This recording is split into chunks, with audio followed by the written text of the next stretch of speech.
Ladies and gentlemen, the bridesmaids, thank you. Hold on, come on, let's have them out here. Come out here, come out here, come on. Come on. Oh, the bridesmaids are busy toasting themselves here. Holly, Holly.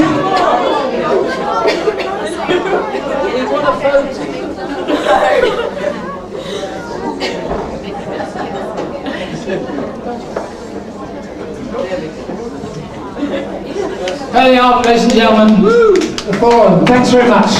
To the bridesmaids. Thank you. Cheers, Bob. Okay, I'll have to go for the show now. My best man is going to drop me in the stage. From myself and Dave and Gail, a toast to the guests. The guests. Nice.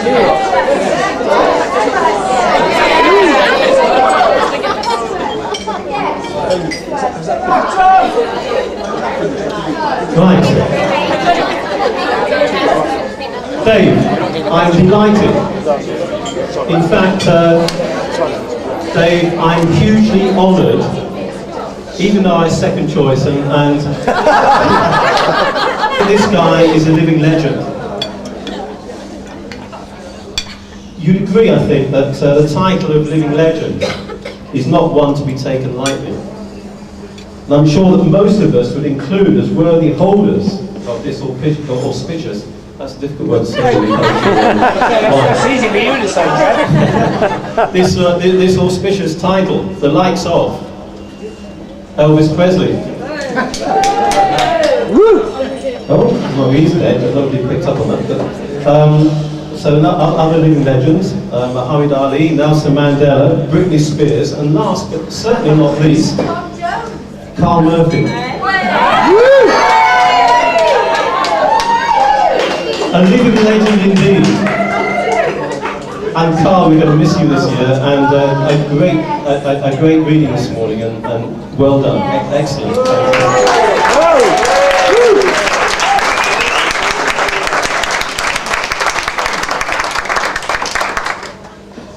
And as I look around this great venue, I see a number of friends and acquaintances who once were living legends. Living legends in recognition for their extracurricular exploits in this and other expat communities. Notice the accent on the were and not the living, because most of you are still alive, just. But it's just that the inevitable passage of time, along with the attendant assumption of responsibility and maturity, has led to the sad loss of legendary status. Dave's never lost his. Watch your space. So, we need a toast. A toast! The toast is Dave the Legend. I'll drink to that. You can sit down there. Okay. To say a few words about one of my oldest friends. What do you mean oldest? And they don't come much older than, exactly. I've known you for a long time, but not you. Exactly, yeah. It's a difficult task. I know that to attempt to encapsulate the life of Dave in such a short speech is in fact impossible task. Thank God for that. Especially for me after a few wines. So I've just got a few anecdotes of persons involved with Dave in the different facets of his colourful life. It's okay, Dave, I'm not going to drop you. Dave's life can be compartmentalised, as can all of ours, into a few departments, and one is family, of course. Family, friends, career, and leisure. And it's good to see those of you here from all of those areas. From his family, we've got Jack and Sarah. And Jack's from Brighton.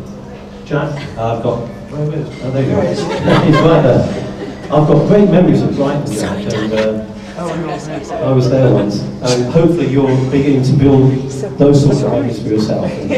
I hope not. Sarah, the beautiful chief bridesmaid. Great to see you.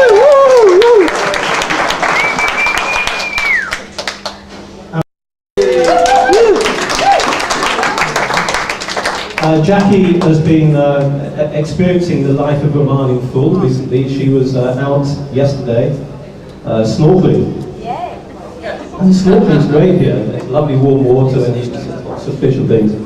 And she really, she was ecstatic. Well, I've seen a fish, but Jackie, your hand, your arm is not a fish. Andrew, I remember vividly, you probably don't remember the full details of this story. I might be elaborating a bit. I remember we were on a boat at Sawadee, and we were out at the Damania Islands, and we were diving. At the time, Andrew had done like 250 dives, and I was a mere novice. I'd only done 90. And I was on the boat with these experts. And we didn't have enough weights. We didn't have enough weights on the boat. And for those of you that don't know diving, you've got to have a bit of weight to sink. If you don't have weights, you don't go down. And we didn't. And Andrew didn't have enough. There was no weights for Andrew, so he improvised. He looked around the boat and he said, "Well, what shall I do?" And there was the anchor. The boat wasn't anchored. It was going to drop us off and pick us up at the next dive site. And Andrew said, "Right, that's for me." He unhitched the anchor, tied it to his waist, and went down like a I've never seen anybody go down so. Do you remember that? You blacked out. Phenomenal, absolutely phenomenal, and I hopefully look forward to diving with you again. Probably not actually. But of course, two people that should be mentioned today are Ken and Grace. Now Ken and Grace can't be here. Ken and Grace are Dave's mum and dad, and they sent a message and said sorry they can't be here, but Ken said he'd seen it all before. Thanks, lads. Gail's got a good crew here as well. Gail's got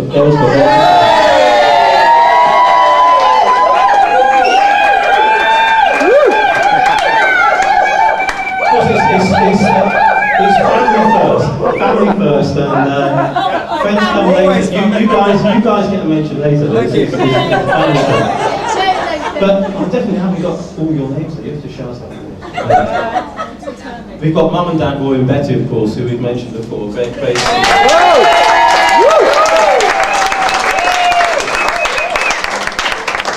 Now, Roy and Betty, when you were asleep or waking up that morning just a couple of days ago at the flats, and you heard that terrible noise and you thought it was a helicopter.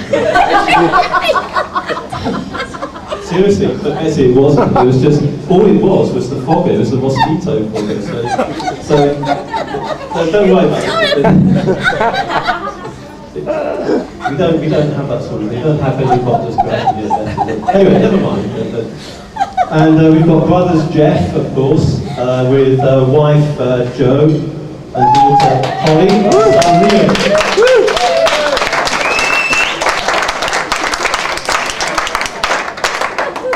And Brev with Eileen, Martin and Sue. With daughters Rhiannon and Steph. And of course, Holly, Steph and Rhiannon are acting as beautiful bridesmaids.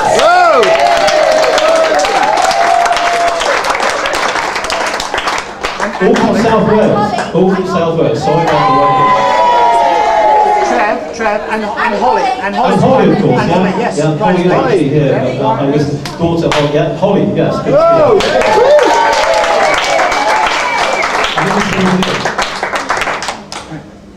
And of course, with families, there are anecdotes. And I've got one or two.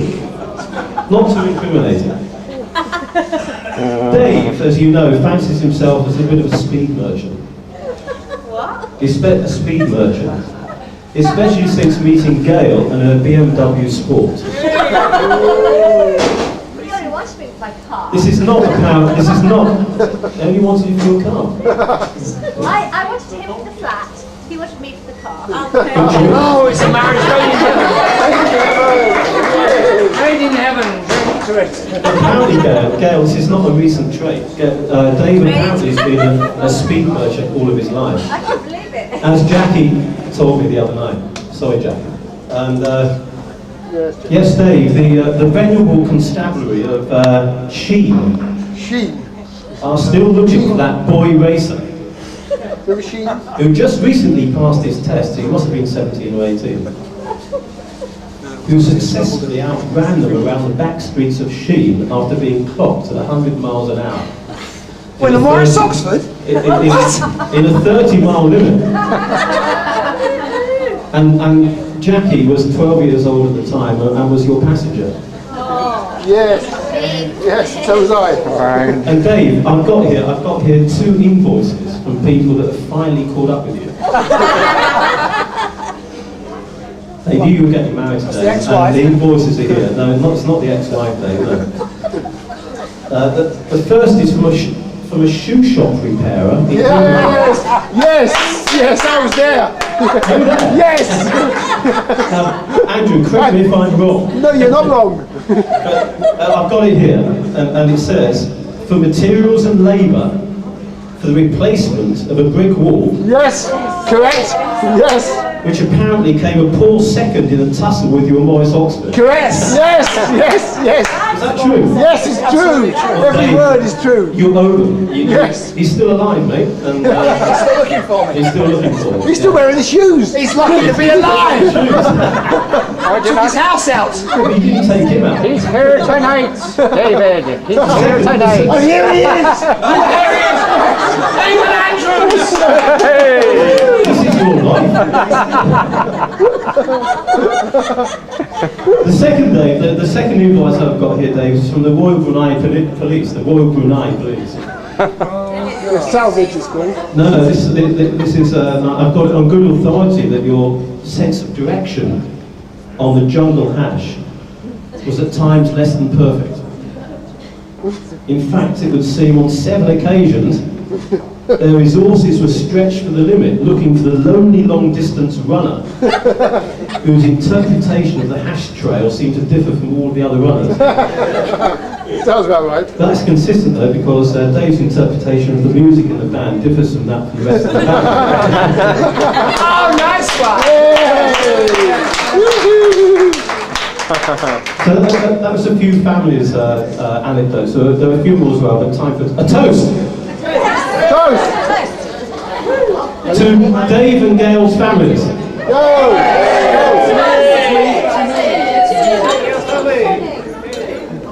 Dave's friends now, we've done families, friends. Dave's friends, of course, are far too numerous to mention. He's got millions. But there are some here of special note today. Of course, there's Chiro.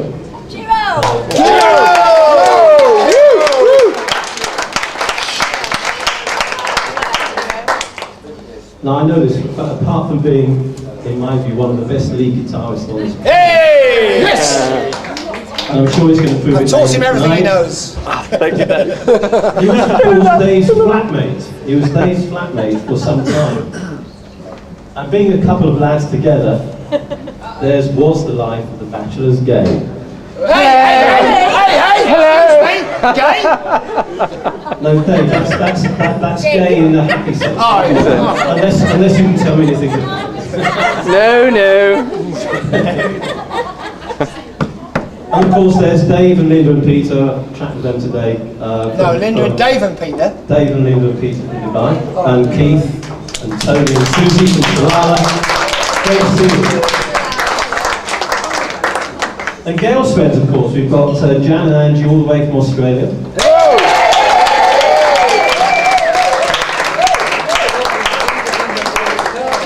Teresa and Duncan from Holland.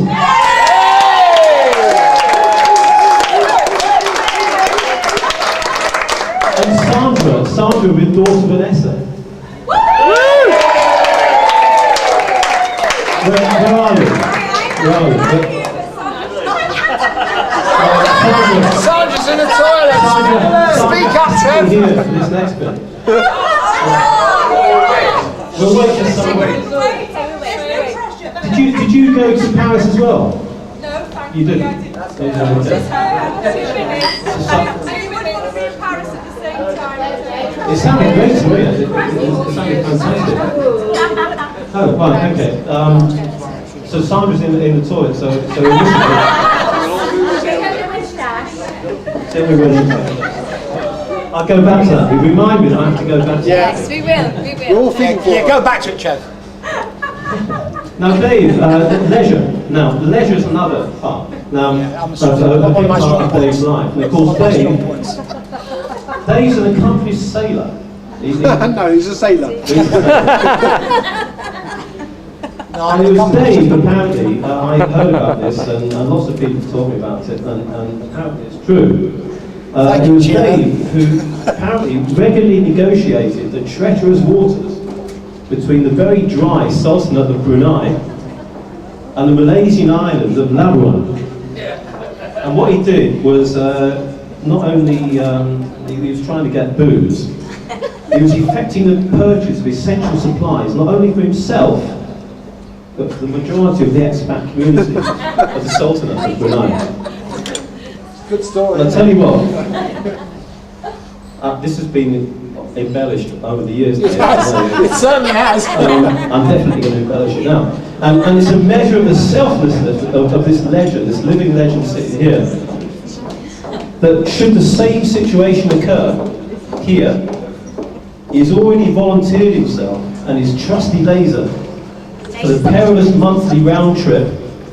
So if we go dry here, Dave and his laser, he's going to go from Muscat, down the Arabian Gulf, up the Red Sea, through the Suez Canal. I've got to pad out speech somewhere. Sandra Black.